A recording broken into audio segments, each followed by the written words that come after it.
ይህ ለክርስቶስ ተሰቃየው በሚል ርዕስ ወደ አማርኛ ቋንቋ የተመለሰው መጽሐፍ እውነተኛ ታሪክ ነው። ባለታሪኩና ጸሐፊው ፓስተር ሪቻርድ ውምብራንድ የተባለ ሩማንያዊ ዳግም የተወለደ ክርስቲያን ነው። ሪቻርድ በመጀመሪያ በሂትለር መራሹ ናዚስቶች በኋላም በስታሊን መራሹ ኮሚኒስቶች በእምነቱ ምክንያት ተሰቃይቷል። በተለይም ኮሚኒስቶች ለ14 ዓመታት በእስር አማቀውታል። በክርስቶስ ምክንያት አካላዊ፣ ስነ ልቦናዊና መንፈሳዊ ስቃይን አስተናግዷል። አስደናቂ ምስክርነቱም በመጽሐፍና በፊልም ሊወጣ ሲችል ተስፋዬ መስፍን የተባለም ሰው እንደ ግዕዝ አቆጣጠር በ1966 ዓ.ም መጽሐፉን ወደ አማርኛ መልሶ ሲያስነብብ በጊዜው በስደት ላይ ለነበረችው የኢትዮጵያ ቤተክርስቲያን መጽናናት ምክንያት እንደነበር ይታመናል። ተርጓሚ ተስፋዬ መስፍን፣ ተራኪ ዳዊት ወርቁ። ክፍል 5 እንደሚከተለው ይቀርባል።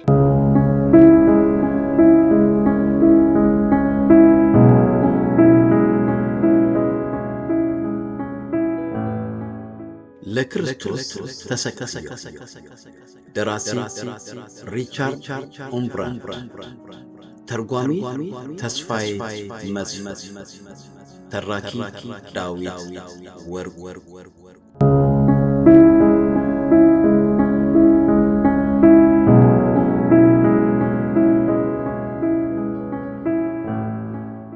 ከተፈታው በኋላ ከእስር ቤት ከተፈታው በኋላ ሚስቴን አገኘኋት።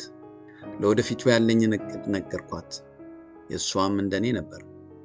ጌታ ስለ ራሱ ዳግመኛ መመለስ ሲናገር የሰው ልጅ በማታስቡበት ጊዜና በማትገምቱት ሰዓት ይመጣል ሲል አስተምሮ ነበር።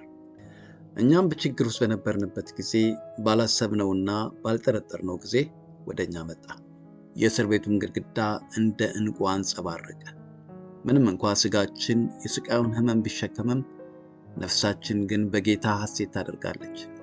አንድም እንኳ የመሳሪያ ውጊያ እንዲኖረኝ አልመኝም። ዳሩ ምኞቴ የክርስቶስ ማደሪያ የሚሆን ሕያው ቤተ መቅደስን ለመገንባት ነው። ያም በእርሱ አምነው ልባቸውን የሚከፍቱለት የአማኞች ልብ ነው። ምንም እንኳ ከእስር ቤቱ ስቃይ ከወጣው ብዙ ዓመታት ቢያልፍም ዛሬ ክርስቲያኖች ያለባቸውን ኃላፊነት ጥለው ሳይ ይበልጥ ያሳዝነኛል። በተለያዩ ሀገሮች ያገኟቸው የቤተ ክርስቲያን መሪዎች ለክርስቶስ ወንጌል ክብር ከመቆም ይልቅ በባለጸግነት ምኞት ተይዘዋል። ከዚህም ሌላ ሃይማኖታውያንን የሚሉ አንዳንዶች ከመካከላቸው ክርስቲያን ወንድሞቻቸውን ለእስራት አሳልፈው ይሰጣሉ። የቤተ ክርስቲያን መሪዎች ተብለው ከተሾሙት ብዙዎቹ የተሾሙት የእግዚአብሔርን ሕልውና በሚቃወሙ በኮሚኒስቶች ነው። የቤተ ክርስቲያን መሪዎች የተባሉትም ዓላማቸው ቤተ ክርስቲያን እንድታድግ ሳይሆን ፈጽሞ እንድትወድቅ ነው። ከምዕመናን አንዱ ወንጌልን እንደሚያስፋፉ ካወቀበት የቤተ ክርስቲያኑ መሪ ራሱ የሚስጥር ፖሊሶች ጠቋሚ ስለሆነ ያስይዘዋል። በየመንደሩ የኮሚኒስት መሪዎች መልእክተኞች አሉ። ሲያስፈልግም ማንንም ቄስ ወይንም የቤተ ክርስቲያን መሪ ጠርቶ ማን አዲስ ሰው ወደ ቤተ ክርስቲያን እንደመጣ፣ ማን ቅዱስ ቁርባንን እንደወሰደ፣ ማን ሃይማኖትን ለማስፋፋት ይበልጥ እንደሚሰራ ይጠይቅና ያስፈለገውን ሊያስር ሊቀጣ ይችላል። ይህ ሁሉ አመፅ ነግሶ ሳይ ጌታ እንዳለው የአመፅ ርኩሰት በተቀደሰችው ቦታ መቆሙን አስተዋልኩ። የታሪክ ማስረጃነት እንደሚነግረን ምንጊዜም መጥፎና መልካም የሃይማኖት መሪዎች በቤተ ክርስቲያን ተነስተዋል። ዛሬ ግን በክርስትና ታሪክ ውስጥ የመጀመሪያ የሆነው ይደረጋል። ካህናትና ቀሳውስት የእግዚአብሔርን ሕልውና በሚክዱ በኮሚኒስቶች ይሾማሉ። ምን ለማድረግ? እምነትን ለማስፋፋት አይደለም፣ እምነትን ከስሩ ነቅሎ ለመጣል። ሌኒን እንዲህ አለ፣ እያንዳንዱ ሃይማኖታዊ ሐሳብ እጅግ አደገኛ ከመሆኑ የተነሳ የበሽታ አይነቶችና ማንኛውም አይነት አመፅ ሃይማኖት ከሚያመጣው ጠንቅ ሊወዳደር አይችልም። የኮሚኒስት ፓርቲ የተባሉት ሁሉ ሌኒናውያን ወይንም ሌኒን የተናገረውን በሞላ የሚቀበሉ ናቸው። እንደነሱ አስተያየት ሃይማኖት ከሳምባ በሽታ፣ ከካንሰር እንደዚሁም ከማንኛውም የአባላዘር በሽታ ይልቅ መጥፎ ነው። ታዲያ እንዲህ ያለ ግምት ባላቸው ሰዎች ቤተ ክርስቲያንን እንዲመሩ ካህናት ቢሾሙ ውጤቱ ምንድን ነው? ውድቀት። ሕፃናትን ገና በልጅነታቸው እግዚአብሔር የለም በሚል አጉል ፍልስፍና ይመርዟቸዋል። በዋና ከተማችን በቡካሬስት ውስጥ በቤተ ክርስቲያን ወይንም በእሁድ ትምህርት ቤት ውስጥ ወጣቶችን ለማየት አይቻልም። ኮሚኒዝምን የምጠላው በእኔ ላይ ስለፈጸመው ተግባር ሳይሆን የእግዚአብሔር ክብር ተቃዋሚ በመሆኑ ነው። የገዛ መሬታቸው በኮሚኒስቶች ተወስዶባቸው በገዛ መሬታቸው ከተዘራው እህል እንኳ በደንብ የማያገኙ ብዙ ሰዎች መጥተው አነጋገሩኝ። ዳቦ ሳያገኙ ጾም የሚያድሩበት ቀን አለ። ሕፃኖቻቸው ወተት የላቸውም። አገራችን ግን የቀደመው ከነዓን እንደነበረው ሁሉ ለም ምድር ናት። እንዲህ ባለው አስተዳደር ስር መሆን ብዙዎችን ሌቦች እንዲሆኑ አደረጋቸው። በገዛ መሬታቸው ከተዘራው እህል ይሰርቃሉ። በፋብሪካ ከሚሰሩ ከአንዳንድ ሰዎች ላይ በካፒታሊስት ሀገሮች ላይ እንኳ የሌለ የጉልበት ሌብነት ይፈጸምባቸዋል። ህዝቡ በብዙ መንገድ መብቱን የተነፈገ ነው። ይህና ሌሎችም የኔ የመሳሰሉ አመፅ ኮሚኒዝምን እንድጠላው አደረገኝ። አንድ ቀን ቀድሞ አብረውኝ ታስረው የነበሩትን 5 የእምነት አርበኞችን አገኘው። ከእስር ቤት ከወጡበት ጊዜ አንስቶ ወንጌልን ለማስፋፋት ይተጉ ነበር። እኔንም የስራቸው ተካፋይ እንደሆን ጋበዙኝና በሚስጥር ወደሚያደርጉት ስብሰባ ሄዱ። እዚያም አብሬያቸው መጽሐፍ ቅዱስን አጠናና በእጅ ከተጻፈ የመዝሙር መጽሐፍ ዝማሬን ለአምላካችን እናቀርባለን። ታላቁ ቅዱስ አንቶኒዮ የጾምና የጸሎት ኑሮ ለመኖር ከሰው ተለይቶ ከነበረበት ምድረ በዳ ስለ ክርስቶስ መለኮታዊነት በአርዮስና በአትናቴዎስ መካከል ክርክር እንደተነሳ በሰማ ጊዜ እውነት እንድታሸንፍ ለመርዳት ሲል እንደመጣ አስተዋልኩ። የክርስቶስን የጳውሎስንና እንዲሁም የታላላቅ እምነት ሰዎችን ፍለጋ በመከተል ስለ እምነት እስከ መጨረሻው መዋጋት እንደሚኖርብኝ ተረዳሁ። ለእውነት መዋጋት አለብኝ። ታዲያ ያ ምን አይነት ውጊያ ይሆናል? ክርስቲያኖች በእስር ቤት በሚያሰቃዩዋቸው ሰዎች ልብ ላይ ምን ያህል የፍቅር ሰዎች እንደሆኑ አስገንዝቧቸዋል። የክርስቲያኑ ታላቁ ዓላማ ኮሚኒስቶችን ክርስቲያን ሲሆኑ ማየት ነው። የኔ ምኞት ቤተክርስቲያን ታላቅ በሆነው በወንጌል ኃይል ኮሚኒዝምን ስትገለባብጠው መመልከት ነው። ይህም ፍላጎቴ ፍጻሜ እንዲያገኝ የምፈልገው በሮማንያ ብቻ ሳይሆን በመላው የኮሚኒስት ሀገሮች ነው። ምዕራባውያን ክርስቲያኖች ግን በብዙ መንገድ ቸልተኞች ሆነው አገኘኋቸው። ሁለቱ የታወቁት የኮሚኒስት ጸሐፊዎች ዳንኤል እና ስኒቪንስኪ ስላደረጉት ጥፋት የሞት ፍርድ በተፈረደባቸው ጊዜ በዓለም ዙሪያ የነበሩ ጋዜጠኞች ነገሩን ነቀፉ። በዓለም ዙሪያ ያለች ቤተክርስቲያን ግን በኮሚኒስቶች አገር በክርስቲያኖች ላይ የሚደረገውን በደል ባታውቅም ስለ ጉዳዩ እርምጃን ከመውሰድ ቸልተኛ ናት። ለመሆኑ ክርስቲያናዊ ጽሑፎችን በትናቸዋል በመባል እንዲታሰሩ የተፈረደባቸው እነ ኩዚየክ፣ እነ ክራንቫልዲ፣ እነ ፕሮኮቪፍ የመሳሰሉት የእምነት አርበኞች የት እንደገቡ ማን ያውቃል? አንዳንድ የሃይማኖት ሰዎች ነን የሚሉ ምንም እንኳ በኮሚኒስት ሀገሮች ላሉ ክርስቲያኖች የእምነት ነፃነት እንደሌላቸው ቢያውቁም ሙሉ ነፃነት እንዳለ አድርገው ያወራሉ። እኔ ወንጌልን መስበክ አውቅበታለሁ። ለብዙ ዓመታትም ሰብኬዋለሁ። ቢሆንም ማር ሲነሳ የእሬት መራርነትም መዘንጋት የለበትም። ታዲያ አንዳንዶች ንጹሕ ወንጌልን ስበክ ይሉኛል። ይህንንማ ራሳቸው የኮሚኒስት መሪዎች ወንጌልን በሌላ ሀገር ስበክ ብቻ ስለ ኮሚኒዝም እንዳታወራ ብለው መክረውኛል። ለመሆኑ ይህ ንጹሕ ወንጌል የሚሉት ምን አይነት ነው? ለመሆኑ የመጥምቁ ዮሐንስ ስብከት ንጹሕ አልነበረምን?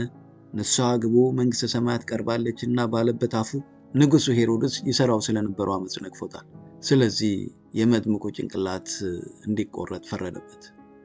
ክርስቶስ በተራራው ስብከቱ ላይ ሐሰተኞች ጻፎችና ፈሪሳውያንንም ወዮላችሁ እናንተ ጻፎችና ፈሪሳውያን ሲል የሚጠብቃቸውን ቅጣት ገልጾ አስረድቷቸዋል። ታዲያ የንጹሕ ወንጌል አይደለምን? ክርስቶስን ለመስቀል ያበቃው የእግዚአብሔርን ወንጌል መስበኩ ብቻ ሳይሆን የሐሰተኞችንና ከእግዚአብሔር ቃል ይልቅ የራሳቸውን ወግ ማክበር የሚወዱትን የወገኞችን ሥራ በማውገዙ ነው። ስለዚህ እኛ በዘመኑ ወንጌልን የምንሰብክ ሁሉ ሐሰትን ማውገዝ ተገቢ ተግባራችን። የእሬትን መራርነት ለማያውቅ ሰው እንዴት የማርን ጣፋጭነት ለማስረዳት ይቻላል? ብርሃን ከጨለማ እሳት ከውሃ ሊዛመድ እንደማይችል ሁሉ ከኮሚኒዝም ጋር የሚዛመድ ወንጌል ንጹሕ አይደለም። ኮሚኒዝም ኃይሉን ባሳረፈበት ሀገር ያሉ ክርስቲያኖች በቆራጥነት ወንጌልን መስበክ ብቻ ሳይሆን ኮሚኒዝምን ያወግዛሉ። ይህንን ማድረጋቸው በሕይወታቸው በልጆቻቸውና በንብረታቸው ላይ ምን እንደሚደርስባቸው በማወቅ ነው። እኔ ኮሚኒዝምን አወግዛለሁ፣ ምክንያቱም ብርሃን የሆነው የወንጌሉ ምስራች ቃል ተቃዋሚ ነውና። ኮሚኒዝምን አወግዛለሁ ስል ብዙ ጊዜ ጸረ ኮሚኒስቶች እንደሚያደርጉት አይደለም። ሂትለር ጸረ ኮሚኒዝም ስለሆነ ብዙዎችን ገደለ፣ ተቃውሞውን በጦርና በመሳሪያ ብርታት ገለጸ። እኛ ግን እንዲህ አይደለንም። ተቃውሟችን በፍቅር ነው። የሥጋ መሳሪያ ኃይልን ስለማናምንበት አንጠቀምበትም። ጌታችን እንዳደረገው ሁሉ ኃጢአትን እንጠላለን፣ ኃጢአተኞችን ግን እንወዳለን።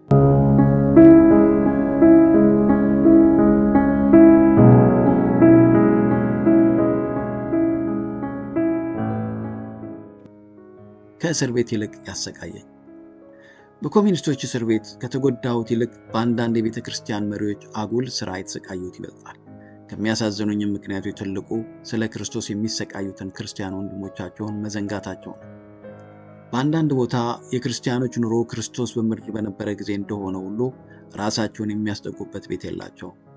ክርስቲያኖች ቤትን ለመስራት አይችሉም። ለምን ሊረባቸው? ቢሰሩም እንኳ በኮሚኒስቶች እንደሚወሰድ ያውቃሉ። በዚያ ያለች ቤተ ክርስቲያን የተቃጠለች ብትሆንም ደካማ ምዕመን አልነበረባትም። አንድ የላቲን ተረት እንዲህ ይላል፣ የተራቆተውን ክርስቶስ ይከተላሉ። በእርግጥ ክርስቲያኖችም ከዚያ ሁሉ ስቃይ ይህንን ሁሉ መርቆ ይሰጣቸዋል። እርሱ አስቀድሞ እንዲህ አለ፣ ደቀ መዝሙር ከመምህሩ አይበልጥም። እርሱ ጌታ መምህር ሲሆን ሳለ የቀመሰውን ተከታዮቹን መቅመስ እንዳለባቸው ሲያስረዳቸው ነው። የእነዚህ ክርስቲያኖች እምነት ጥንካሬ ከቀደሙት ክርስቲያኖች ጋር በብዙ መንገድ ተመሳሳይ ነው። ሰባኪያኑ ከታወቀ የቴዎሎጂ ትምህርት ቤት የተመረቁ ባይሆኑም የወንጌልን መልእክት አሰጣጣቸው መንፈስ ቅዱስ በሚሰጠው ጥበብ የተሞላ ነው። ምንም እንኳ እግዚአብሔር ፍቅር መሆኑን ቢያውቁም በእርሱም ታላቅ እምነት ቢኖራቸውም ብዙ ጊዜ ይራቡ፣ ይጠሙ፣ በልዩ ልዩ ስቃይ ይሰቃዩ ነበር። ቢሆንም የቀድሞው ኢዮብ ቢገድለኝም እንኳ እርሱን ከማመስገን አልቆጠብም ብሎ እንደተናገረ ጌታ ኢየሱስን በመስቀል ላይ ተቸንክሮ በነበረበት ጊዜ እንኳ እግዚአብሔርን አባት ሆይ እንዳለው ሁሉ እነዚህም ክርስቲያኖች በደስታ ጊዜ ብቻ ሳይሆን በመከራና በጭንቀታቸው ጊዜ እንኳ ስለ ሁሉም ነገር እግዚአብሔር ይመስገን የማለት ድፍረት አላቸው። ምዕራባዊት ቤተክርስቲያን ግን እንዲህ አይደለችም፣ ደክማለች። ኦዝዋልድ ስፒንግሌር የምዕራባውያን ውድቀት በሚለው መጽሐፉ ምዕራባውያንን ወድቃችኋል፣ እንዲያውም የመሞት ምልክት ታይቶባችኋልና ትሞታላችሁ፣ ይህንንም ላረጋግጥላችሁ እችላለሁ። በመካከላችሁ ያለው ጥላቻ፣ ካፒታሊዝም፣ ጦርነት፣ ብጥብጥ፣ በመጥፎ ዓላማ ላይ የተመሰረተው ጋብቻችሁ፣ የወጣቶቻችሁን አንጎል የሚመርዝ መጥፎ ትምህርታችሁ፣ ሌብነት፣ አመፅ፣ የእውነተኛ ፍርድ መጓደል በቅርቡ ምዕራባዊነት ሀገር እንደምትወድቅ ያመለክታል። በታሪክ ውስጥ ገናና የነበሩት ሀገሮች እንደ አሌክሳንድሪያ፣ ግሪክና ሮምን የመሳሰሉት ሀያላን መንግስታት ከመውደቃቸው በፊት ዛሬ በምዕራባውያን ሀገሮች ላይ ገና በመታየት ላይ ያለው ሁሉ ታይቶባቸው ነበር። ከጥቂት ጊዜ በኋላ ግን ወደቁ ይላቸዋል። ይህ መጽሐፍ የተጻፈው በ1926 ዓ.ም ነበር። ዛሬ ቤተክርስቲያን በእንቅልፍ ላይ ብትሆንም ኮሚኒዝም አልተኛም። በሚያስደንቅ ኃይል የተኛችውን ቤተክርስቲያን ይዋጋታል። በተለያዩ ሀገሮች ያሉ ቸልተኞች የቤተክርስቲያን መሪዎችና የቴዎሎጂ ምሁራን ግን በዩኒቨርሲቲ ውስጥ የማይረባ ክርክርን በመፍጠር ጌታ የጣለባቸውን አደራ ዘንግተዋል። ማሆሜት ዳግማዊ በ1493 ዓ.ም ኮንስታንቲኖፕልን ከቦ ክርስቲያኑን ሕዝብ እስላም እንዲሆኑ በማስገደድ ብዙ ሕዝብን እያጠፋ ኃይሉን ሲያስፋፋ፣ በዘመኑ የነበሩ የቤተክርስቲያን መሪዎች ግን በጊዜው አስፈላጊ ያልሆነ ክርክር በመፍጠር የቅድስት ድንግል ማርያም ዓይን ምን ከለር አለው? መላእክቶች ጾታቸው ምንድን ነው? በቅዱስ ውሃ ውስጥ ዝንብ ብትገባ ያ ቅዱስ ውሃ ዝንቢቱን ይቀድሳታል ወይንስ የዝንቢቱ ርኩሰት ውሃውን ያረክሰዋል?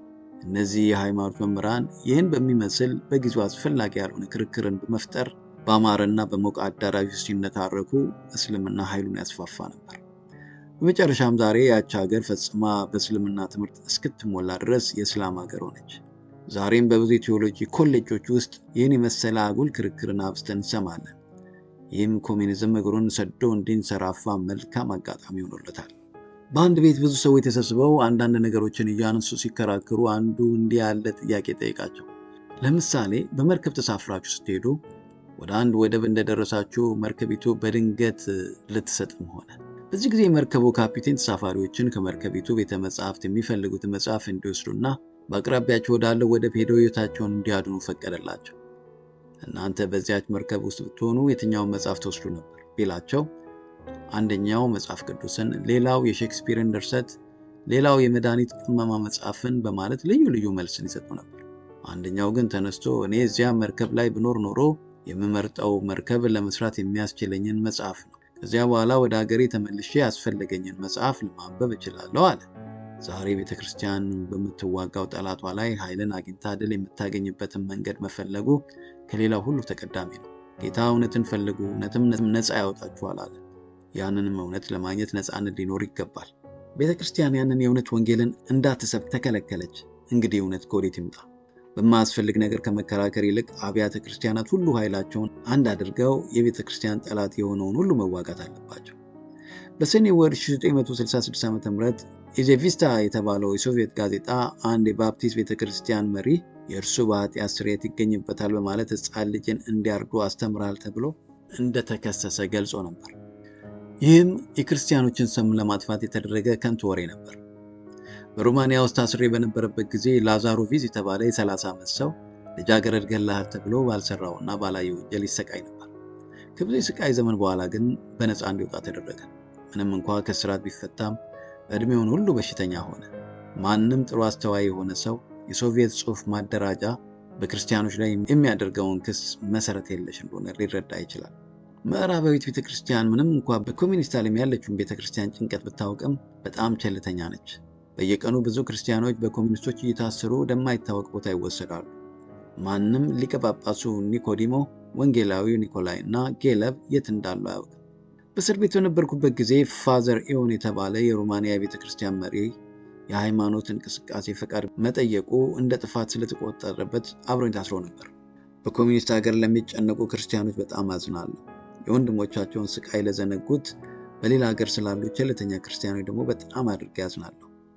ምንም እንኳ የሚደርስብኝን ባውቅም ቤተክርስቲያን ከኮሚኒስት ጋር በምታደርገው ውጊያ እኔ ራሴ መሪ ልሆን ወስኛለሁ። ምናልባት አንድ ቀን ስለ እኔ መጥፋት ብትሰሙ የወሰዱኝ ኮሚኒስቶች እንደሆኑ እወቁ። በ1948 ዓ.ም በድንገት ጠልፈው ኦና ፓውከር የሚል የውሸት ስም ሰጥተው ወህኒ ያገቡኝ። ዛሬም ተመሳሳይ ድርጊት እንደሚፈጽሙብኝ ማስጠንቀቂያ ተሰጥቶኛል። ምናልባት በአንድ ባልታወቀ ሰው ብገደል ያ ሰው በኮሚኒስቶች የተላከ መሆን አለበት። ከአንድ ከታመነ የወሬ ምንጭ እንደሰማሁት ከተፈታው በኋላ ለአሜሪካ ጋዜጠኞች ባደረጉት ግልጽ ንግግር በመቆጣት የሮማንያ ኮሚኒስት ፓርቲ መሪዎች እንዲገደል ትዕዛዝ እንዳስተላለፉ ሰማሁ። እንደገና ተይዤ ወህኒ እንድገባና በዚያም ከቀድሞ የባሰ ቅጣት እንደተፈረደብኝም ከአንዳንድ ክርስቲያን ከሆኑ የሚስጥር ፖሊስ አባሎች ተነገረኝ። አሁን ኮሚኒዝምን ማውገዝ ከቀጠልኩ የሚጠብቀኝን አውቃለሁ። ቢሆንም የመሆነውን እስካሁን ድረስ ጸጥ አልልም። ከእናንተ ከአንባቢዎች የሚጠበቀው ግን ነገሩን በትክክለኛና በረጋ ልብ መመርመር ነው። ብዙ ጥያቄዎች በአንባቢው አእምሮ ሊፈጠሩ ይችላሉ። ለምንድን ነው ኮሚኒዝም ይህን ያህል የእምነት ተቃዋሚ የሆነው? ለምንድን ነው በምስራቅ ጀርመን ያሉ ሰዎች በሽቦ ከተከበበችው ከተማ ለመውጣት ሲጥሩ ከነ ቤተሰቦቻቸው የሚረሸኑት? የሚሰቃይ ህዝብ መድህንን ይሻል።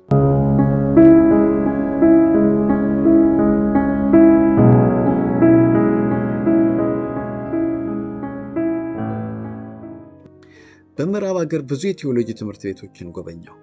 እዚያ የሰማሁት የደወልና የቅዳሴ አመጣጥ ታሪክን እንዲሁም አንዳንድ ሰው ሰራሽ ወግና ስርዓትን ሲያስተምሩ ነው።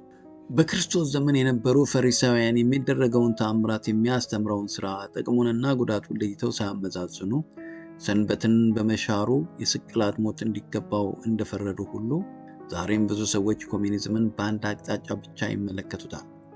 የነገሩን ምንነት ለማወቅ በአንድ አቅጣጫ ብቻ መመልከት የለብንም። አንድ ጊዜ በሮማንያ ቀድሞ የቤተ ክርስቲያን መሪ አሁን ግን የሚስጥር ፖሊሶች ባልደረባ ከሆነ ሰው ጋር በግቢ ውስጥ ባለው አትክልት መሃል ተቀምጠን ስለ እምነት ስንወያይ ሳለ እጁን ይዤ እንዲህ አልኩት። ስለ ኩብላዩ ልጅ እንዴት አድጎ ወደ አባቱ እንደተመለሰና አባቱን በልጁ ጥፋት ሳይቀየም በመመለሱ ብቻ ደስተኛ ሆኖ እንዴት እጁን ዘርግቶ በፍቅር እንደተቀበለው ከሚናገረው ክፍል እተርክለት ነበር። ያም ሰው ቃሉን በተመስጦ ያዳመጥ ነበር። በዚህ ጊዜ እንዲህ አልኩት። አስታውስ፣ የፍቅር አምላክ በንስሐ ፊታቸውን ወደ እርሱ የሚመልሱትን ምንኛ በአክብሮት ይቀበላቸው። አባት ልጁ ስላጠፋው ጥፋት ይቅርታን ሲጠይቀው ሙሉ ምሕረትን ለመስጠት እንደሚፈቅድ ሁሉ እንዲሁ አምላካችን ጥፋተኝነቱን ተገንዝቦ ወደ እርሱ የሚቀርበውን ሁሉ የዘላለም ሕይወት ይሰጠዋል። ስለዚህም ንስሐ እንዲገባና ወደ እግዚአብሔር ፊቱን እንዲመልስ ነገርኩት። ጥቂት ክርስቲያናዊ መዝሙሮችንም ዘመርኩለት። ያም ሰው ኃጢአቱን ተናዞ ወደ ጌታ ተመለሰ። ደግሞ ሌላው አብሮኝ ታስሮ ስለነበር ስለ አንድ ቄስ ታሪክ ልንገራችሁ። ይህ ቄስ ይህም ባደርግ እፈታለሁ በማለት እምነትንና የእግዚአብሔርን መኖርን የሚቃወም አንድ መጽሐፍ ጻፈ። ነገር ግን ያ ጽሑፍ በማንም ሳይነበብ ወደዚያ ሰው ጠጋ ብዬ እምነቱን እንዲያድስና እንዲናዘዝ ባናገርኩት ጊዜ ያን ጽሑፍ ቀደደው። ብዙ የቅርብ ጓደኞች ይህን አሁን የያዝኩትን አገልግሎት ፈጽሞ አልተረዱልኝም። በኮሚኒስቶች ላይ የምሰነዝረው ነቀፋ ሁሉ ከቂም በቀል እንደወጣ አድርገው ገምተውብኝ ነበር። ይህም በልቤ የሌለ ነገር በመሆኑ ለእኔ ለራሴ እንኳ አዲስ ነው። አንድ ክላውዴ ሞንቲፊኖር የተባለ ጸሐፊ ክርስቶስ ጻፎችና ፈሪሳውያንን ስለመንቀፍ እንዲጽፈዋል። ጻፎችና ፈሪሳውያንን በግልጽ መንቀፉ የራሱን ማለት ጠላቶቻችሁ እንደራሳችሁ ውደዱ ያለውን ትምህርቱን ያፈርስበታል ብሏል። ምን ማለቱ ነው? ራሱ ያስተማረውን ራሱ ይሽረዋል ማለቱ ነበር። ሌላው ደግሞ ዶክተር WR ማቴዎስ የተባለ ቀድሞ በለንደን ውስጥ የቅዱስ ጳውሎስ ዲን የነበረ ሰው ከሞንቴፊዮር ጋር በመተባበር ክርስቶስን ደደብ እንደነበርና ራሱ የተናገረውን ራሱ መልሶ እንደሚያፈር ጽፏል። በእርግጥ የእነዚህ ሰዎች አባባል ማንም አመዛዛኝ አእምሮ ያለው ሰው ስህተት እንደሆነ ሊረዳ ይችላል። ምንም እንኳ መጥፎ ስራቸውን በግል በአደባባይ ቢያወግዝም ክርስቶስ የአይሁድን ካህናት ይወዳቸዋል። ነቀፋ ሁሉ ከኃጢአት እንዲመለሱ ነበር። ጌታ የኃጢአት ጠላት ቢሆንም የኃጢአተኞች ወዳጅ ነው። እኔም ኮሚኒስቶችን በጣም ወዳቸዋለሁ። መጥፎ ትምህርታቸውን ግን አብልጬ እቃወማለሁ። አንዳንድ መካሪዎች ነን ባዮች ኮሚኒዝምን መንቀፍን ትተህ ወንጌልን ብቻ አስተምር ይሉኛል። አንድ ጊዜ ከአንድ በሂትለር ጊዜ በናዚስቶች ብዙ መከራና ስቃይ የተቀበለ ወዳጄ ጋር ስንነጋገር ስለ ክርስቶስ አዳኝነት የማሰማው ስብከት መልካም እንደሆነና ኮሚኒዝምን ግን መንቀፍ እንደሌለብኝ ነገረኝ። እኔም በናዚስቶች ጊዜ በሂትለር የሚደረገውን አመፅ ሲቃወሙ የነበሩ ክርስቲያኖች ተሳስተው ነበርን አልኩት። ፈጽሞ አልተሳሳቱም። ሂትለር የ6 ሚሊዮን አይሁዳውያን ገዳይ ነው አለ። እኔም ምን ታስባለህ ታዲያ? ኮሚኒዝም የ30 ሚሊዮን ሩሲያውያን፣ በሚሊዮን የሚቆጠሩ ቻይናውያንና የአይሁዳውያንም ገዳይ ነው። ታዲያ ሂትለርን የተቃወሙ ክርስቲያኖች የሂትለርን አርአያ የያዘውን ኮሚኒዝምን መቃወም የለባቸውምን አልኩት። ምንም መልስ ሊሰጠኝ አልቻለም። በሂትለር ጊዜ ታስሬ ነበር። ዛሬም በኮሚኒስቶች ወህኒ ገብቻለሁ። ግን በኮሚኒስቶች የደረሰብኝ ስቃይ በሂትለር ጊዜ ከደረሰብኝ ጋር ሳወዳድረው የአሁኑ በጣም ከባድ እንደሆነ ለመረዳት ችያለሁ። ክርስቶስና ኮሚኒዝምን ብቻ ሳይሆን የኃጢአት ዝርያዎች የሆኑትን ሁሉ መቃወም አለበት። በአሁኑ ጊዜ ቤተክርስቲያንን ያለ እንቅልፍ የሚዋጋት ኮሚኒዝም ነው። እሱንም ለመዋጋት ኃይላቸውን እንዲያደረጁ በልዩ ልዩ ስም የተከፋፈሉ ቤተክርስቲያኖች መተባበር አለባቸው። የህይወት መልካም ገድል ሰዎችን ወደሚደነቅ ሰማያዊ ደስታ መምራት ነው። ኮሚኒዝም ግን ይህን መቃወም ዋናው ተግባሩ ሆኗል። ጸረ ሃይማኖት ነው። ናው ካይ ሪሊጅን ሳይንስና ሃይማኖት የተባለው የሶቪየት ጋዜጣ አንድ ጊዜ ባወጣው እትሙ ሃይማኖት የኮሚኒዝም ጠላት ነው፣ ሃይማኖት ባለበት በዚያ ኮሚኒዝም እግሩን ዘርግቶ ሊንሰራራ አይችልም። ስለዚህ የኮሚኒዝም ዋና ዓላማ ሃይማኖትን መዋጋት ነው። ያን ጊዜ ሰዎች ከሃይማኖት ባርነት ነፃ ይወጣሉ ሲል ጽፏል። አንድ ጊዜ አንድን ሰው እንዲህ አልኩት፣ ለመሆኑ ሃይማኖትና ኮሚኒዝም አብረው ሊኖሩ ይችላሉን? ያም ሰው ሲመልስ ሃይማኖትና ኮሚኒዝም እሳትና ጭድ ናቸው አለኝ።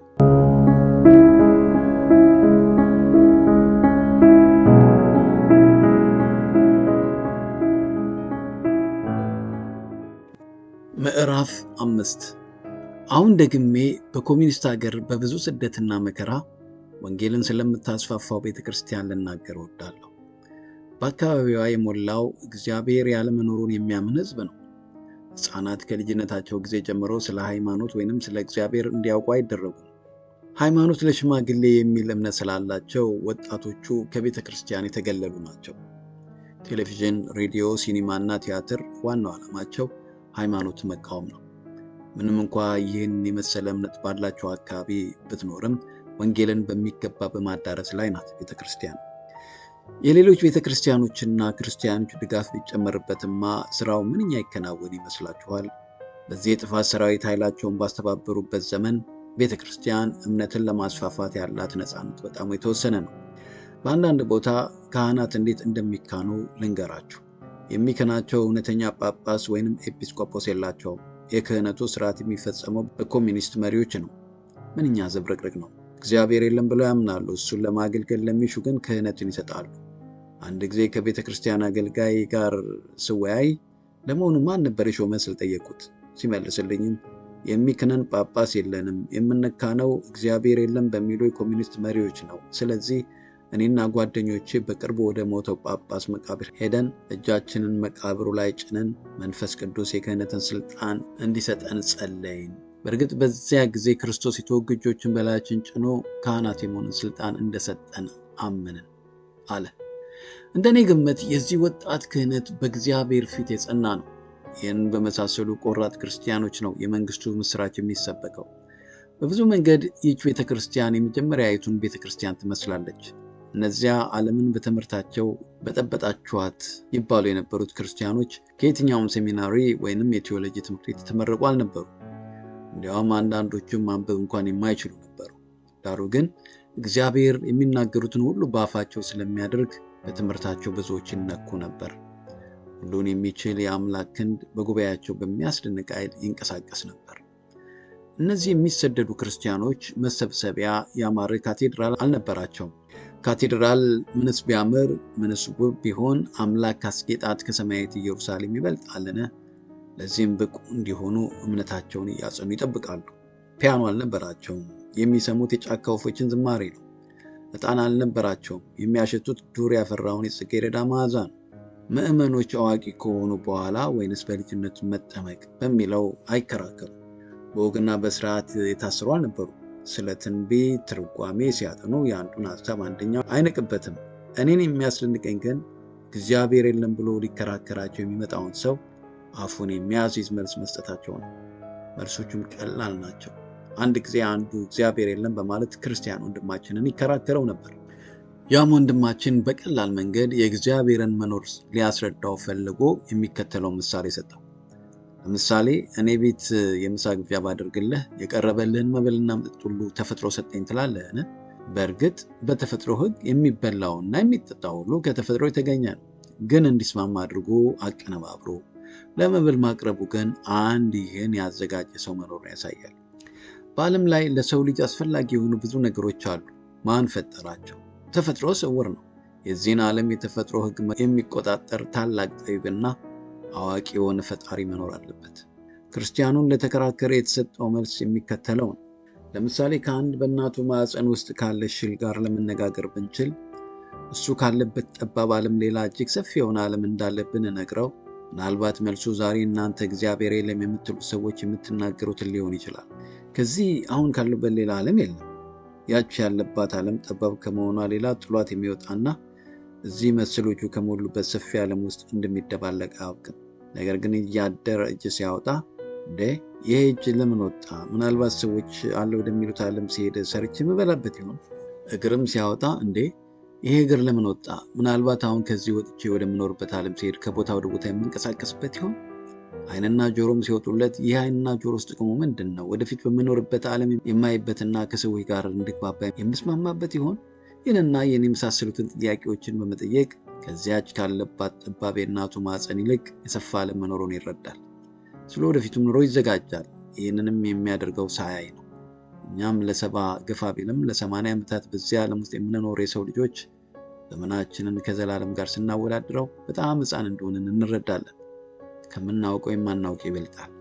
ስለዚህ ከሞትም በኋላ ስለሚኖረው ሕይወት ራሳችንን በእግዚአብሔር ቃል እያነጽን እንዘጋጃለን።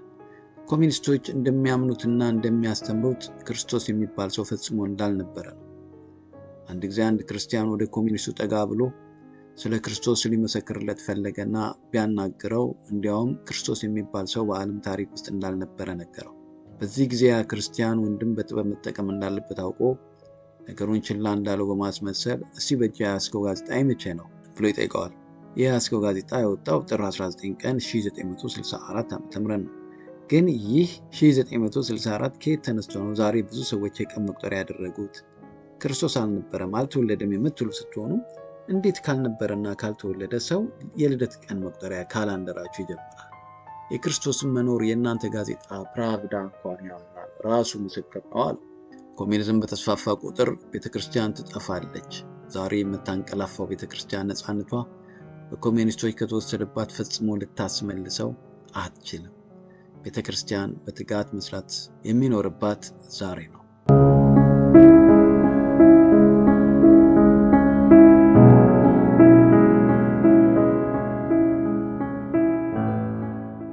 ክቡራንና ክቡራት የዝግጅታችን ተከታታዮችና አድማጮች የዛሬው ክፍል 5 ለክርስቶስ ተሰቃየው ትረካ እዚህ ላይ አብቅቷል። ክፍል 6ን በሚቀጥለው ጊዜ ይዤላችሁ ቀርባለሁ። ላይክ እና ሰብስክራይብ ያላረጋችሁ ሰዎች አሁንም ሰብስክራይብ እንድታደርጉ እንጋብዛለን። ቻናላችንም እንዲያድግ ላይክ እና ሼር በማድረግ ይህንን ወንጌል ለዓለም እንድናዳርስ በክርስቶስ ኢየሱስ ፍቅር እንጠይቃችኋለን። እግዚአብሔር ይባርካችሁ። እወዳችኋለሁ። መልካም ጊዜ ይሆንላችሁ። ቻው።